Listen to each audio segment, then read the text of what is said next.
Hi, guys and girls, and thanks for joining us again today on another His and Hers podcast. And today we've got the honour of being joined by Mark Coles. Mark is the owner of M10, was the M10 Gym and M10 Coaching, and also is my only ever business mentor that I've ever had in a 15-year journey. Mark, how you doing?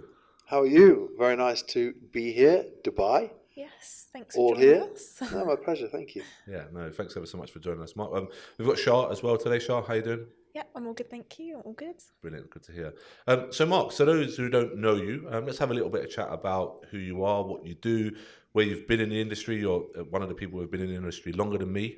You've got a long time in the industry, a lot of experience in the industry. So, let us know who you are, Mark, and what you do. Okay, so I've been in the industry this year, will be 24 years. And much like anybody watching this today, extremely passionate coach. I hadn't got a clue what I was doing before I joined the fitness industry. Lost my way, wasn't happy with how I looked, became a coach, started weight loss like everybody else, and ended up teaching physique and bodybuilding, body transformations. That love of that side, I built my reputation as a coach, for the results that I achieved, for the knowledge that I gained. And as with a lot of coaches who have developed their experience and knowledge, people started to ask me how I did it. And that moved me into more of the education field. So we started teaching how to get transformations, how to get people in shape. And then from that, people kind of start to see that the business is evolving. And that's when people would reach out to me and say, can you teach me what you do from a business perspective? And this was roughly when online coaching started.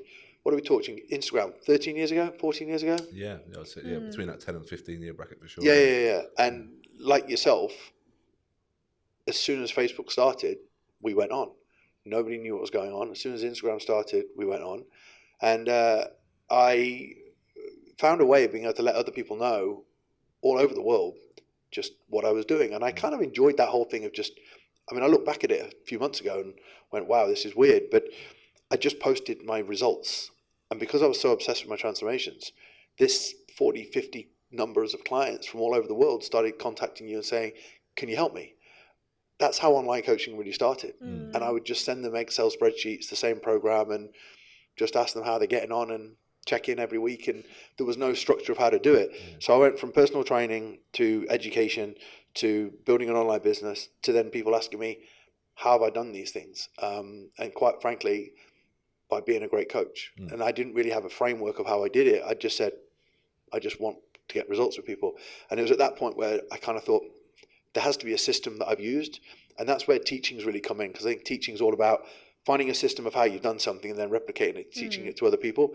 And that's where the business side started coming in. And then probably for the last 8 years, 9 years, I'd say probably coming up to 10 now, actually teaching the business mentoring side of stuff. Started off business mentoring more of how to get results with your clients and turn that into a reputation. And then it got more specifically into how do you actually make more revenue from your reputation. So now today, I own a company called Concierge, which teaches coaches how to get to their first 5 to 7K online, and then coaches how to go beyond 10K and scale it with a team, leadership skills and systems, as well as the Complete Coaching Academy, which is M10's company. Now we no longer have the gym. Not many people know that, but we don't have the gym, but we still teach coaches the theory and science of coaching. To me, that's still a very passionate side, because I think the business aspect now lacks helping coaches understand that it's their skills that's lacking in building a business. So we still have that arm to what we teach. Absolutely. And so the M10 side of things now is gone. Is the name gone, or is it still there? So we were having this conversation as a team. M10 brand of the gym's gone, but the Complete Coaching Academy, M10 Complete Coaching Academy, is still there, because that's we are going to look at moving the Complete Coaching Academy into its own thing eventually. I can see M10 fading, but M10 was the gym. Yeah. M10 was the personal training mentorship, and it served a huge part of my journey in my life. But as we've developed Coaching Concierge and the Complete Coaching Academy, it's not just serving personal trainers anymore, it's serving personal trainers online. So I feel the evolving nature of the Complete Coaching Academy is what we will move into as time goes by. But as you both know with branding, it's just a time thing. Yeah, evolving, whilst people are continuing, my brother went to join a gym the other day, and someone said, oh, your brother's M10, isn't he? So I'm still very well known for that. And I think with that, with brand change, you allow the evolution of the brand to slow down and the new one to take its power. So we're just waiting for that power to take control of the other two. Yeah. And you spoke there about evolution of a brand, but evolution of yourself, Mark. I remember you being a competitive bodybuilder. I remember you doing well as a competitive bodybuilder, and then moving into like the M10 space, and then moving into the mentoring space. Along that way, obviously, it's taken a long time for you to get there, and rightly so. Obviously, things should take a long time in that process. Is there any aspect from the bodybuilding side of things maybe that you missed, that you like really learned something from as well? People ask me this frequently, right? What are you training for? What are you training for? I don't miss anything from bodybuilding because I've applied everything that I've learned in bodybuilding to every other aspect of my life that I'm growing.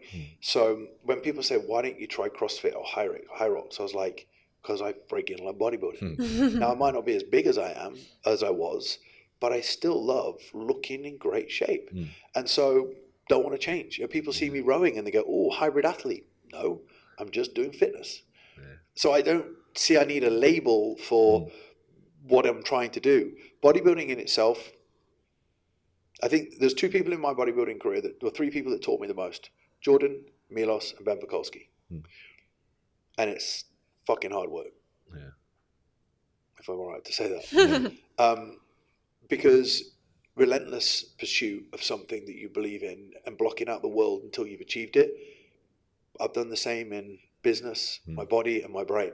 So bodybuilding is something that I'll never ever want to lose. I watch people now, we were just talking about it off camera, watching people in their 90s, 20s, 22, 25 doing it right now. I have nothing but respect because I truly do believe in life that, especially with the world of social media now, you have to turn yourself into somebody worth following. Like if you're going to be a social media influencer, which is what we are, us three, we're influencers. There was a seminar I did yesterday, a webinar I did yesterday, and I said, social media is changing in 2024. Because go back 5 years ago, 6 years ago, you could post transformations and get clients. You can't do that now because everybody's doing it. What people are doing is they're following people, they're following brands. So if I go back to what your original question was, bodybuilding, I actually remember Nick Mitchell from UP, seeing how jacked he was, seeing how big he was. Charles Poliquin used to look at him and, just to say, Nick, you look great. And Nick's personal brand was growing. A lot of respect for what Nick has accomplished with UP. But Nick was the first kind of like bigger, in shape personal trainer that I saw. Charles Poliquin used to talk about being in shape and being a representative of your craft. And I went, okay, I'm 82 kilos and skinny. So surely there's something in this as a fitness professional. So get after it. Turn yourself into somebody that people are going to watch. And I did that. And then people started to sit up and ask me questions. I was like, I lacked significance as a kid. Now I had significance by people admiring me for not just my body, but what I was doing along the way. And then I got caught up into this whole, okay, it's just about my body. And then we go through this kind of personality.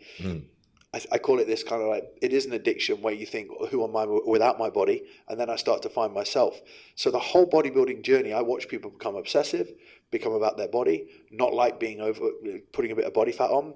And I think that is, in bodybuilding, if you get control of your mind, teaches you more about personal development than anything. Because you have to, do you know what I mean? You have to, I went through not wanting to go to a swimming pool on holiday because I didn't like being stared at. Yet I spent all of my time having a body that people would want to respect. And I don't know whether you guys have that, like, you're in phenomenal shape, but you're larger than a average female. Round shoulders, bigger legs, glute. That stands out when you go. What about my shape, Mark? No comment. I see you didn't mention me there. I feel like I need Marsh here on the His and Hers podcast to help me out here. But look, we will give him some kudos in a minute. Yeah, you'll time in a minute. But you tell me more. Point. Come on. You know my point, right? You go out and people are like, oh my God, look at her. Yeah, we went to one of the malls the other day, and it was like rules about like what you could wear in there. So one of the stricter malls, and we were like, I needed to get. We'd come from the beach, and it was like, I needed to get like some longer trousers because I was just wearing like shorts. And Rob was like, well, we saw other women in there that were wearing like shorts as well. And I was like, well, they're wearing shorts. And Rob was like, well, you don't look like them. your legs are popping out the side. And I think that is a big thing from a bodybuilding. And when you were jacked, massive, insane, just walking the streets. Yeah. Still talking about Charlotte. but true. And then you go through this kind of like, okay, are they looking at me? Is there something I need to hide away from? And then sometimes you just say, well, the only time I really want to look at my physique is when I'm in the gym, and the rest of the time I just want to cover up. And it's like, whoa, what's going on there? So I went through a huge personal development journey with that. I think it was Frank Zane who said in his book, your body is either a shield of armor or a completion of your character. And that moment I read his book, Symmetry, when I was doing some personal development, I went, wow, my body's been a shield of armor for so many years. Why? It was a shield of armor because I lacked significance. I was bullied at school. So I became bigger for that. And then, but I wasn't confident in me. Yeah, absolutely, yeah. So when I was walking around like this, I was walking around like this, but not confident in myself. And then I started the journey of how do I now become confident with me as well as that? Yeah. And that's when the arms start dropping. And you don't need to flap your lats and wear tight, do you know what I mean? Yeah. Vests everywhere you go. And then I became me. Yeah. And I think half the reason why I didn't end up with Marsha until I was 38, my wife, is because I was so much on a journey of self-discovery. And I think coaches, we owe it to our clients to be the best version of ourselves because we're coaching. Yeah. We're leading. And if I wanted to build a team, train people, leadership's a huge thing I teach with our mentoring clients, because I don't think there's a lot of people trying to teach business nowadays, but it's coming from a place of tactics, as opposed to a place of stability with their own emotions, stability with their business, their lessons. So bodybuilding for me has just been, God, it's such an insane journey. And I think that people look on the outside and think, oh, it's just about your body. It's helped me become who I am. That's why I don't want to let it go. No, for sure. And I train to look and feel the way I am because it embodies many areas of my life, just like it will do for you too, right? Like, there's an aesthetic side to it, and often that's how a lot of people get into it. But then you start looking at the self-development side of it, and that's when more of it is unlocked, I guess, and the best parts of it. Yeah, I think it's a long journey. Yeah, no, and I think you're making a great point there, Charlotte. You make a great point as well. There's a lot more insecurities in bodybuilding than what people see because we have that shield of armor, because we've got our coat on to defend ourselves. We use it for a lot of the insecurities that we might have within ourselves as well. I think that's a really, really good point. A lot of people on social media, you see, we deal with a lot of influencers coming to us that want to monetize their business and grow their business. It's not what you see on social media.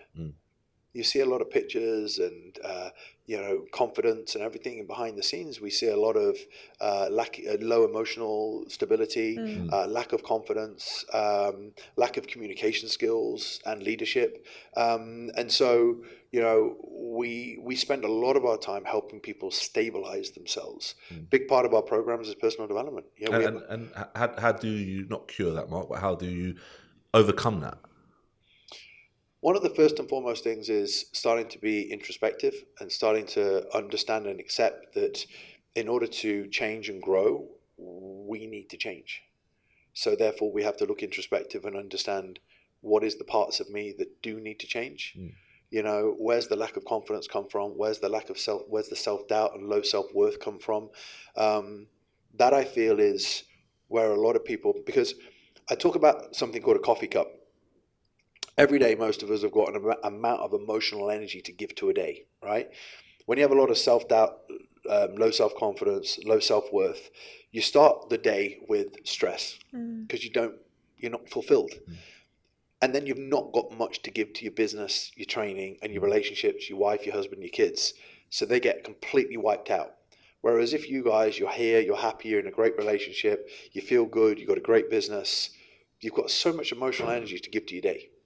And so what we notice is when people come in and they're emotionally unavailable, like they're stressed, they're tired, they're unhappy, they're unfulfilled, we can't push them to grow their business because they've not got the emotional stability to be able to do that. Like you get a lady coming in who's got 3 kids, she's knackered, she's sleeping all the time, she's tired all the time, she's got the kids all the time, but she wants to do a 12-week transformation.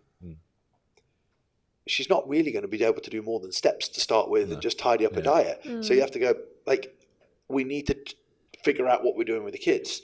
So for me, when you start to look at somebody with a lot of these emotional, I'd say insecurities, we have to start looking at them. And I think this is where, firstly, for me is, asking some very, very tough questions. How do you feel in yourself about you? For me, I always talk about Pandora's box.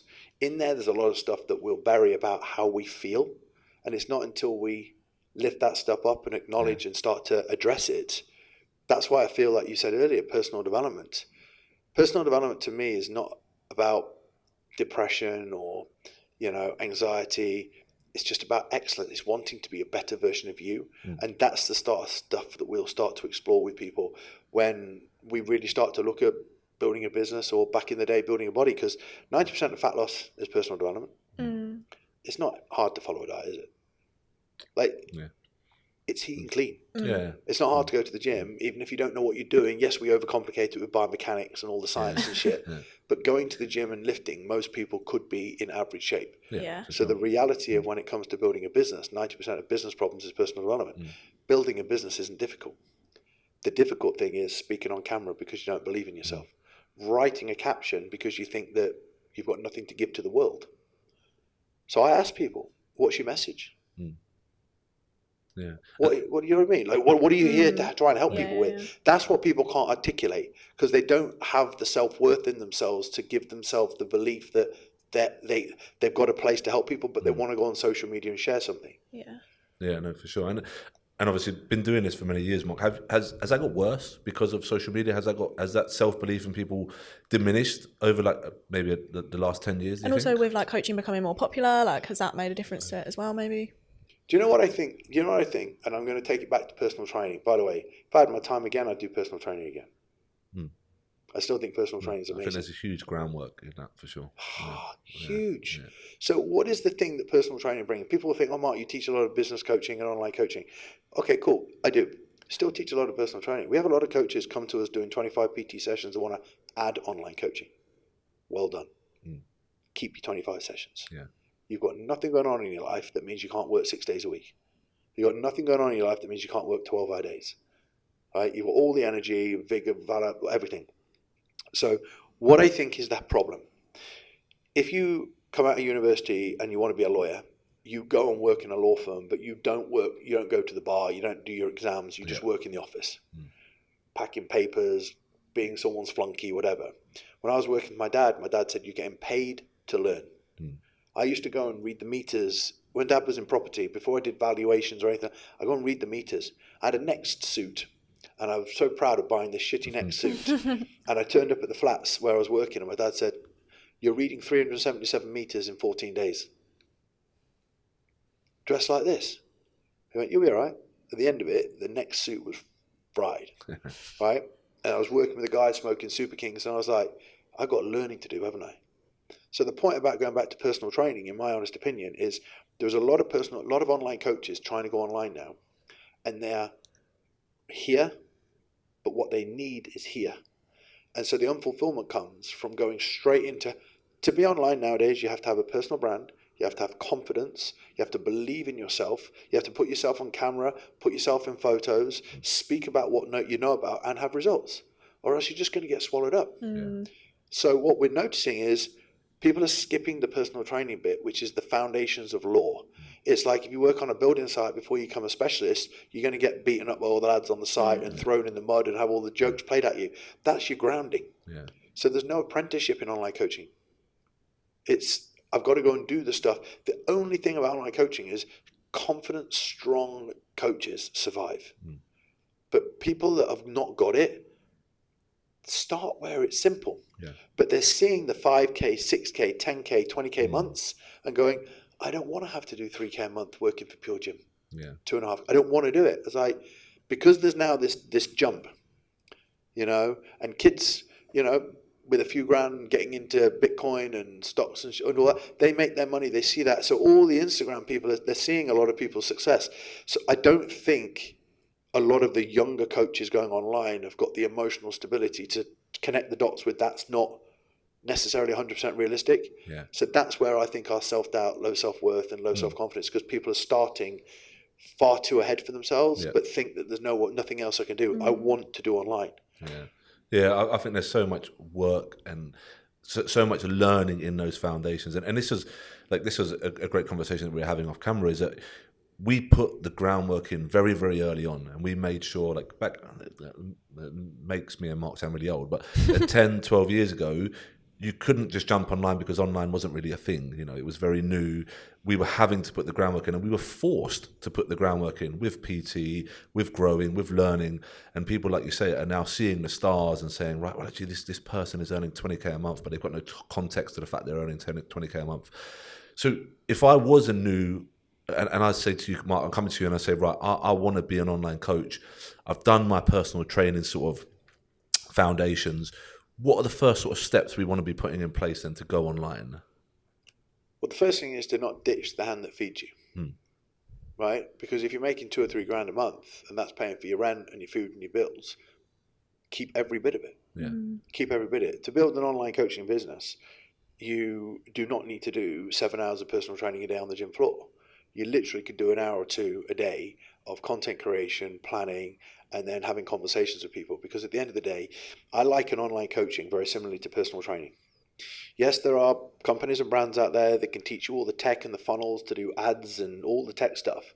But 99% of trainers do not have the intelligence, copywriting skills, and confidence to do the tech approach to scaling and building a business online, which is ads through to conversations and then having a team that helps you. 1% of coaches have got the tech brains to do that, right? But they're not coaches. They're just building a tech business, right? That's that thing. If you're a coach, it's very different. There are two different types. There's a trainer that's quite happy to sit in a room and build the tech business, but they're not building a coaching business.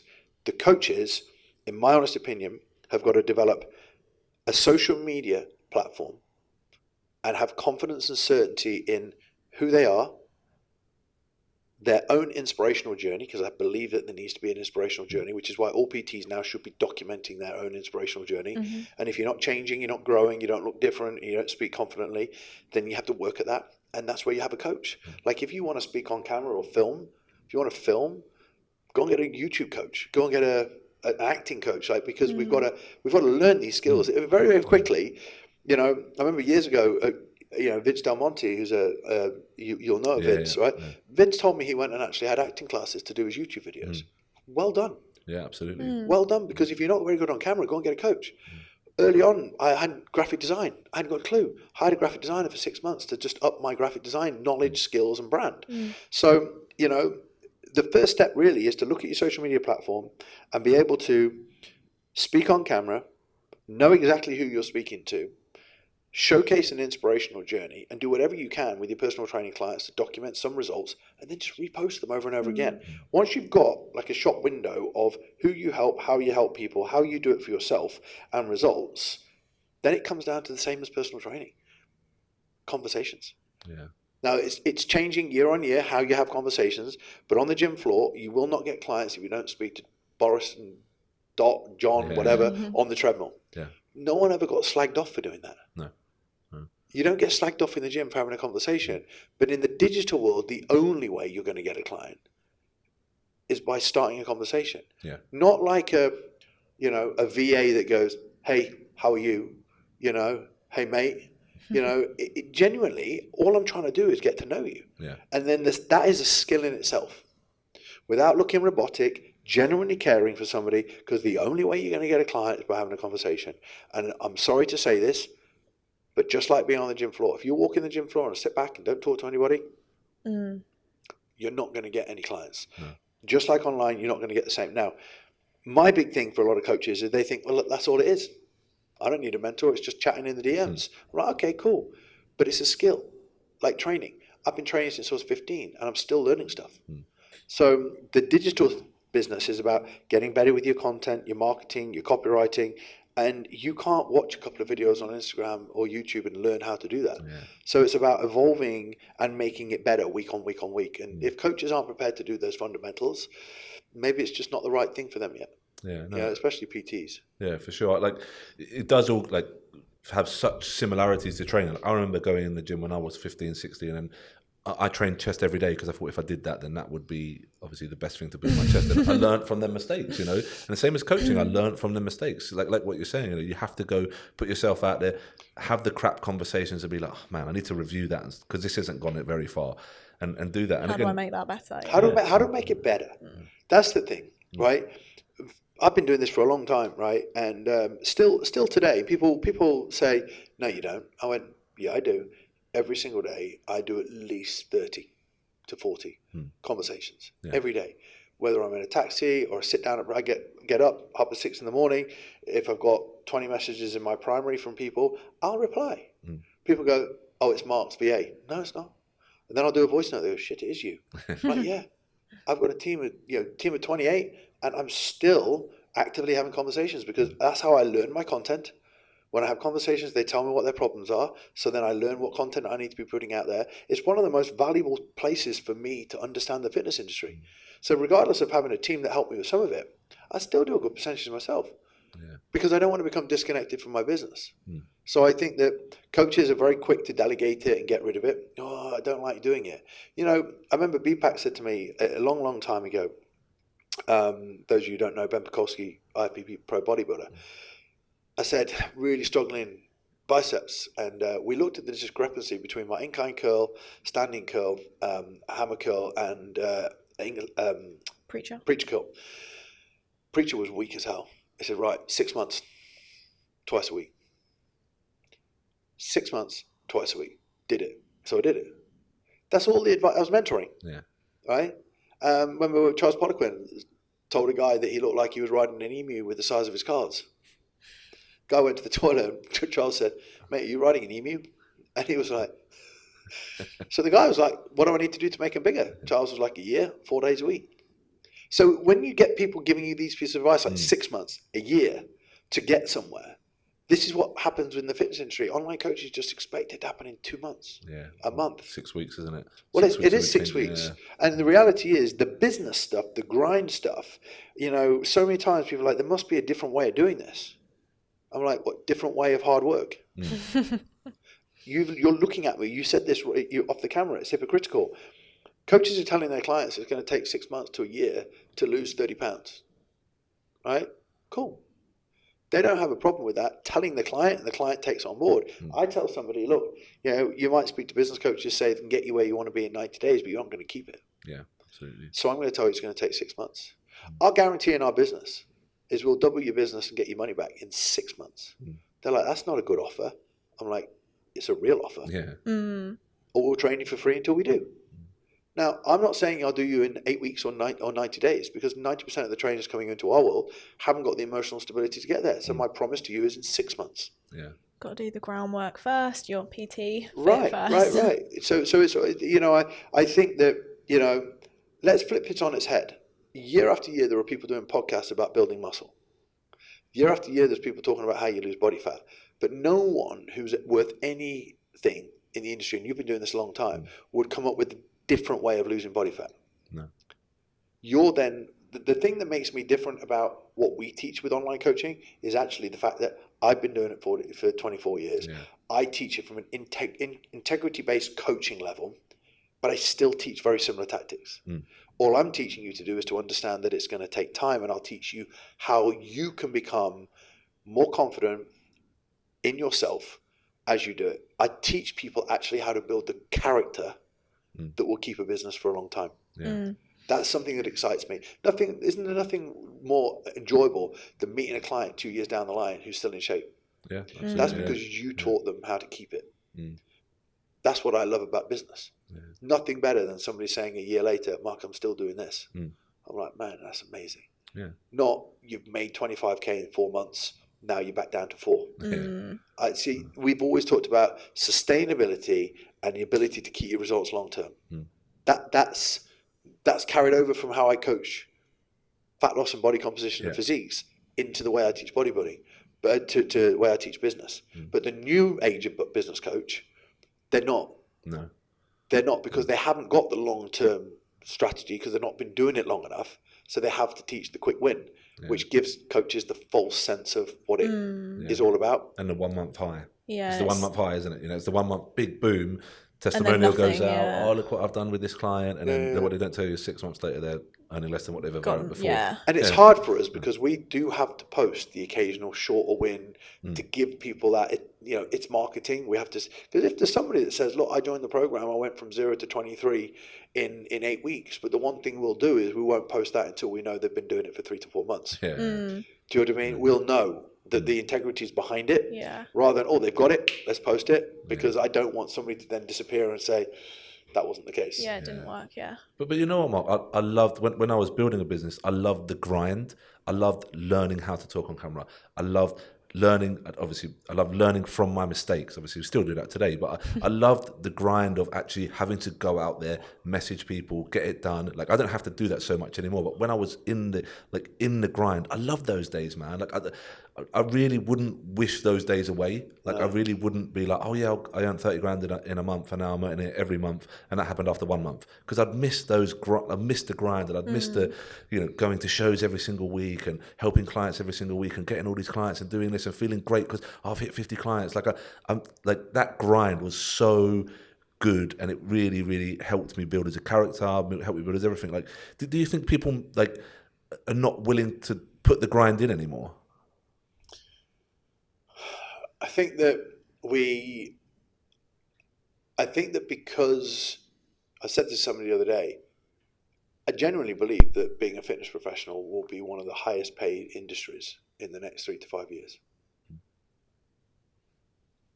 I just know it. I mean, there are YouTubers, influencers earning multi-millions. Yeah, I think you're right. I'd be surprised if it wasn't there. Like as an online coach, as a good level online coach, it wasn't there already. Well, you look at an online coach, right? I do believe that if you did some personal training and online coaching, the baseline income can be 10K. That's 100 grand a year, right? Some of these coaches are earning 24, 25 years of age. I didn't know my ass from my elbow at that age. Yeah. So I think what my responsibility to the fitness industry is, it's all to do with emotional stability. It's dare I say, it's being like more of a father figure to these coaches, like my dad was to me. My responsibility to a coach is to just be here for you.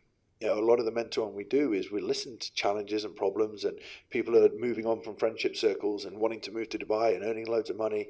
And I think that it's no one's fault. I don't think it's anyone's fault because it's making people more successful. But I watched Logan Paul and Jake Paul, their documentary on Netflix. And when they started making loads of money, they fell out. They hated each other. They said it. They hated each other. It was all money. And then they fell back in love with each other again. And that was part of the documentary story. And I was like, wow, that's a story of growing too fast. Now, it's nothing wrong with growing too fast. I'm not stopping any of our coaches. We have coaches in 18 months going from 8K to 35K, moving to Dubai, beautiful apartment, and living an amazing life. But they stick with us because they know they need to soundboard off me. And then I need to tell them, slow down. You're going to Spain for a couple of months, keep retaining your clients, let's not grow. So I don't think there's anyone to blame, but I think because of the new world of online, it's not even giving a false, it's giving hope to people, which is giving them the belief that they can jump through hoops to get to somewhere a lot quicker. And I don't think there's anything wrong with that, but the ones that actually can are not as many as the ones that can't. Yeah, absolutely. Does that make sense? Yeah, no, I don't even think it's jumping through hoops. I think people are trying to sell jumping through hoops backwards while on fire and dancing. Like, I think that's what people are trying to sell to people, because it is a lot harder than what people think. And it is, again, it's a prolonged period of time. It's building a business. Like, look at the people that you've coached over the years. Insane physiques. I worked very hard to take a very small frame into something a lot bigger. But it took 5, 6 years before I went, I think I don't look too skinny to step on stage. And then even my first stage shots, I was like, what was I thinking? I was just tiny for me. But I think what we've got to kind of look at with these coaches right now is when they see this top percentile, like with you coaching these types of people, it's great to believe that you can. But you've also got to be very realistic in the time frame. And that's where you've got to look introspectively and go, how much time have I got every day? You know, how do I deal with rejection? Am I confident on camera? And almost do a little audit of yourself and have the maturity to audit yourself and go, okay, how long do you think this will take? But a great John DeMartini has taught me a hell of a lot about personal development. He said, with unrealistic expectations, we're always sent a depression. And I love that.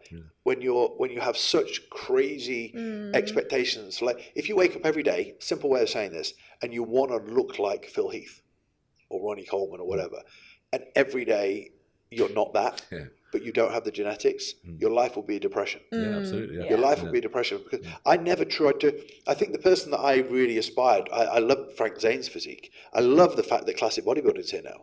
I think it's a wonderful look. But if there's anything that I really aspired to was Milos when he was a bit smaller. That's what I liked. And to be honest, I tried to go into super heavies when I really, if classics were around then, I think I'd have fitted perfectly in that.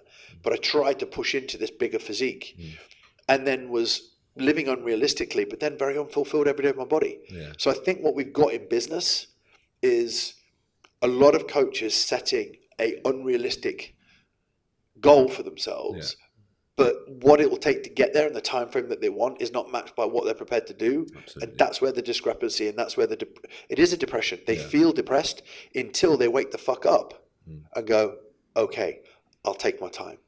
And then enjoy it. Just delay the gratification a little bit. And if I said to somebody, you could go from earning 6K a month to 60K a month, but it's going to take 5 years, which is still amazing to get to over $500,000 a year. But if you could take 5 years to get there, I remember Alex Hormozy said this, would it be such a problem? What are you shooting for? Are you trying to buy like $1 million home, £1 million home? Are you? But there's no context. There's never any context to what people are trying to achieve, ever. So once there's context and then it's unrealistic, then you can go, okay, I'm quite happy. That makes our mentoring job a lot easier, by the way.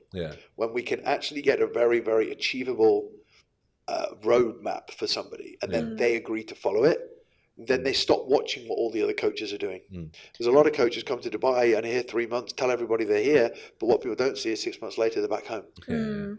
You know, so there's not a lot of people that can afford to be here. You know, I'd say 10 to 15 to 20K months is a minimum that someone should be thinking about to actually get to a country which, whilst it's tax-free, everything's very expensive and the cost of living is expensive. So it's trying not to punch above where you are without being realistic about the work that you can do to get there. Yeah, no, absolutely. And I'm testament to that. You know, I remember coming to you on the mentoring and you first of all saying to me, well, you know, what are your goals? What do you want to achieve? How do we need to break this down? And this was at the peak when I was having 130, 150 clients. I had the gym and it was very, very clear that I needed help. You know, I needed help, and that's why I was on the course. And you helped me break that down into, right, what is achievable? What do you want to do? How do you want to do it? Like, what are you shooting for? Like, why do you need 130 clients? Why do you need a gym? You know, why do you need all of this stuff? And it was, a lot of it was through insecurity, because I just wanted to keep going and keep going and keep going. And that was a really insightful part for me for when I was doing the mentoring. It was like, okay, well, maybe I do need to scale back. Maybe I do need a little bit more time for myself. Maybe I do need to do all of these things and audit myself and understand what I'm doing, why I'm doing it. And that was really, really important for me back in the day. But that's not the stuff that we want to hear. The deep questions about what we're doing actually brings more clarity to a journey than how do we book 20 extra calls. Because the 20 extra calls is the vanity metric. It's like, yeah, I've got the clients. But no, the clients doesn't make you fulfilled. Money in the bank doesn't make you fulfilled. All the other stuff. You know, because I believe that life is, true fulfillment to me is in how my physique looks and feels, the money I have in the bank, the opportunities I have ahead of me, the purposeful mission that I have in life, my health and the relationships I have with other people, and my career path. Like, my career path is never ending. It's growing all the time. And when I have all those areas, but when one starts to not be fulfilled, all starts to go to shit. So if I literally focus on money and all the other stuff's not going well, no matter, you couldn't put another 100 grand in my bank account. It wouldn't make any difference. Couldn't put $1 million in it if I'm in bad relationships, my health's bad, I don't really have a purposeful vision and mission, and I don't really have an inspiring business growth strategy. So you do have to be very. It's like training for a physique goal or a fat loss goal, but you have no idea why. It's not meaningful. You'll get to whatever shape you get, you're never happy.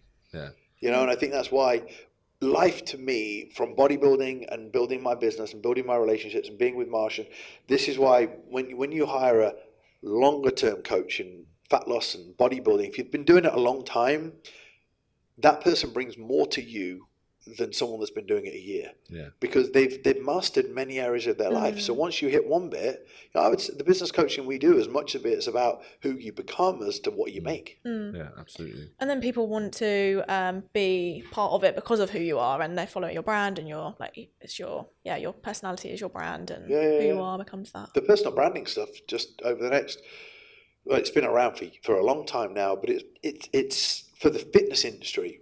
The influencers did the personal branding, and the coaches just shared the results. Now the coach has to be the personal brand. Yeah. And I think that's this huge thing. Personal branding, to be a successful coach, I did a training yesterday, to be a successful coach in 2024, to me, it's your personal brand. Power of the personal brand and the results you can achieve alongside that. People buy into that for sure. Yeah, they buy into like that emotional connection between you, your journey, the people you help, the community that you're building, you know, and... You know, what did I read yesterday? It said that the influencers, the 500,000 million plus, the businesses are less inspired to work with them because there's no community and integrity within what they're doing. It's just numbers, but they're more inspired to work with 50,000 and less. Because I've got about 60,000 followers, but they're massively engaged. And it's my world. So this is a bit of a shift you're starting to see. Companies don't necessarily want to work with big numbers that have just got no meaning to them. You know, I think Charlotte's actually a really good example of that actually. But you know, there was probably a point, Charlotte, where you had under 10,000 followers, but you had, or the brand had, probably 100 plus clients. Yeah. Well, that's insane. Yeah. To do that, you know, we'll have the same thing. You know, coaches like, oh, I need to grow my following. I was like, no. Grow the power of the brand. Yeah. And you don't need to, because at the moment they're possibly not buying because they have no idea why they're following you. Yeah. But the branding side takes time. So I see coaches that come to me and they'll say, I'm earning 25K. And I'm like, how? I'm running an aggressive sales machine behind a really shit profile. I'm like, well, why don't we spend some time developing the profile and the sales machine can keep working, but then you'll also have a brand that wants to buy from you that knows you. 80% of your sales calls are with people that don't know you. But if you have 80% of your sales calls with people that know you, it's damn sight easy to sell to. Yeah. Absolutely. But that's the difference between two sides of coaching. Helping people build brands and organic businesses. And organic is still through conversations. Organic, you know, paid is when you're putting your ads behind it, right? So I think that is still a very, very exciting way in which the business market and social media is heading. You know, it's very exciting. I think it's an amazing time. I know a lot of people turn their noses up to the kind of online coaches and living all over the world, but following your passion and absolutely loving what you're doing, inspiring people, but being able to live a life on your own terms, like, you can't begrudge anybody for that. Yeah. If they're doing a great job at the same time. Yeah. No, for sure. Yeah, for sure. So if there was some real like take homes here, obviously we've talked about sort of how we would move people like to start the business and building a foundation. If I was at that starting point, Mark, today, and I come to you and I said, Mark, I want to be an online coach, would there be 3 or 5 sort of tips that you would give me sort of straight off the bat and say, right, this is what I need to learn, or this is where I need to be going to be an online coach? Let's take it back to what online coaching is. It's marketing. It's digital marketing. First things first. There's a couple of things that I need you to know. The first thing is, who's your target audience? Now, we talk about it all the time, ideal target audience, avatar, whatever it is. And in my honest opinion, the simplest way of looking at it is, if you pick an avatar, an audience, that's the wrong way to think about it. If you've got knowledge, skill, results, and experience in working with a particular type of person, that's what you pick.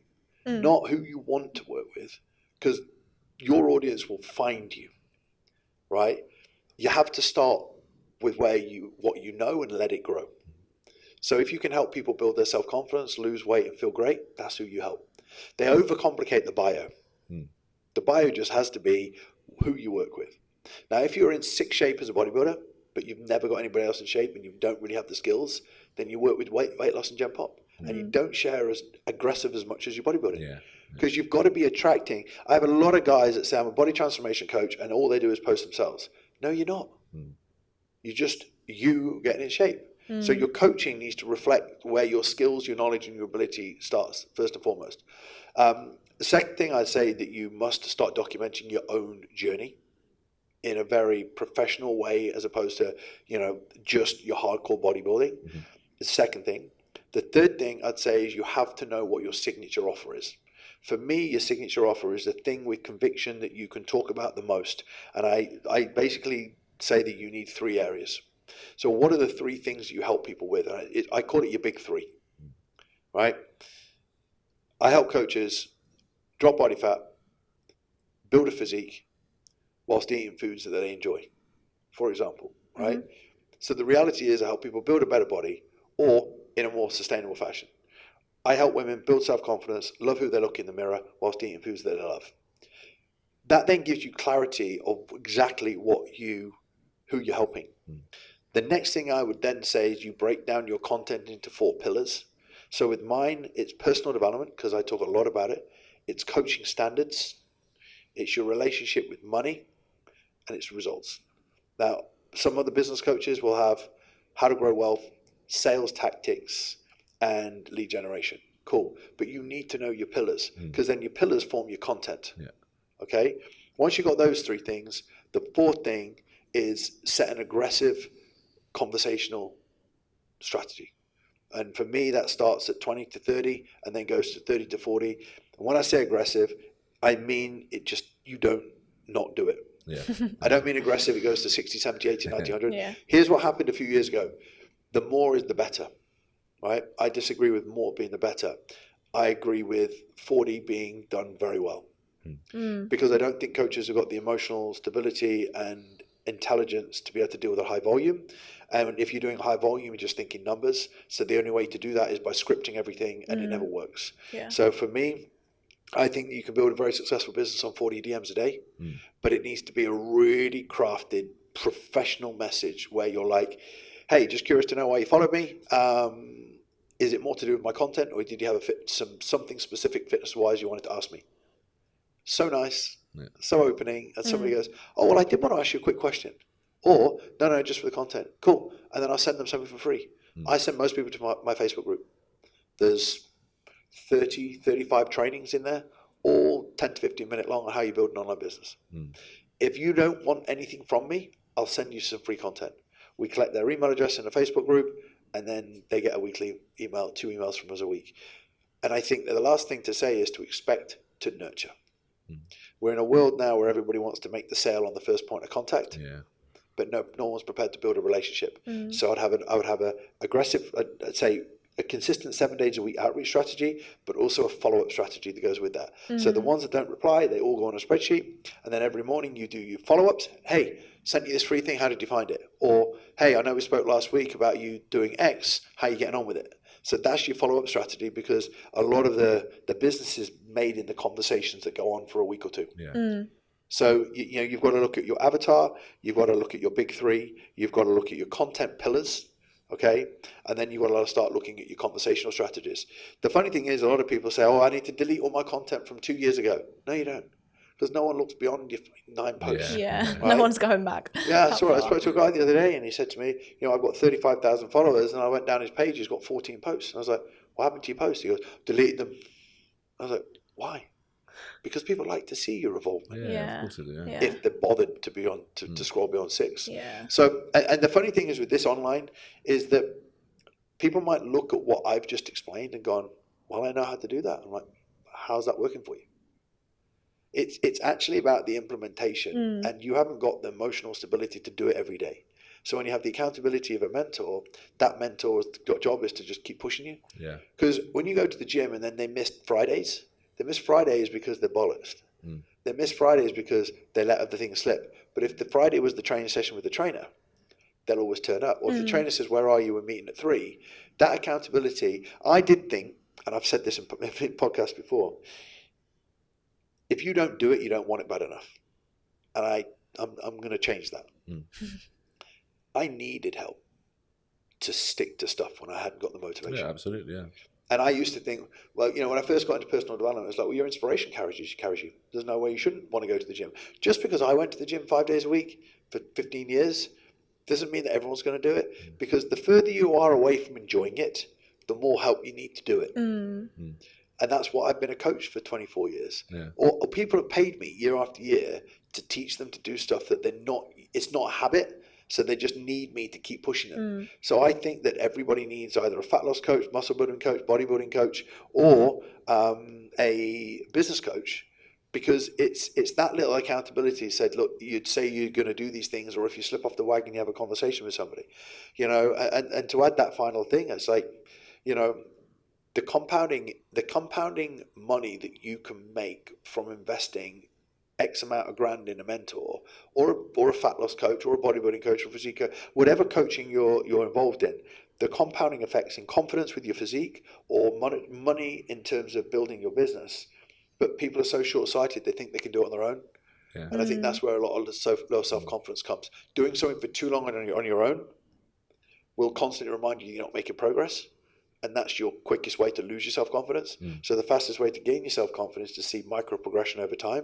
The only person really is going to give you the micro progression is a coach. Yeah, absolutely. And that's where I was personally when I came to you. And now I'm in a far better place financially, physically, mentally, relationship-wise. And it helped. You don't have to say it for the camera.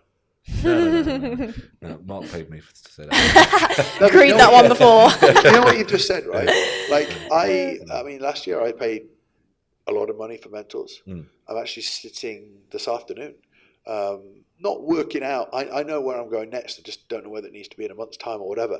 I've never not been without a mentor. I was going to ask if you had mentors. Yeah, I spend about 40 grand a year on mentors. Yeah, always. Still, it's part of my driver for making more money is to learn from more people. Yeah. Makes sense. Last year we hired a company specifically more on our sales side, but that was mentoring me on building a bigger sales force and sales structure in the business. And then the other side of that was more scaling. I made a mistake.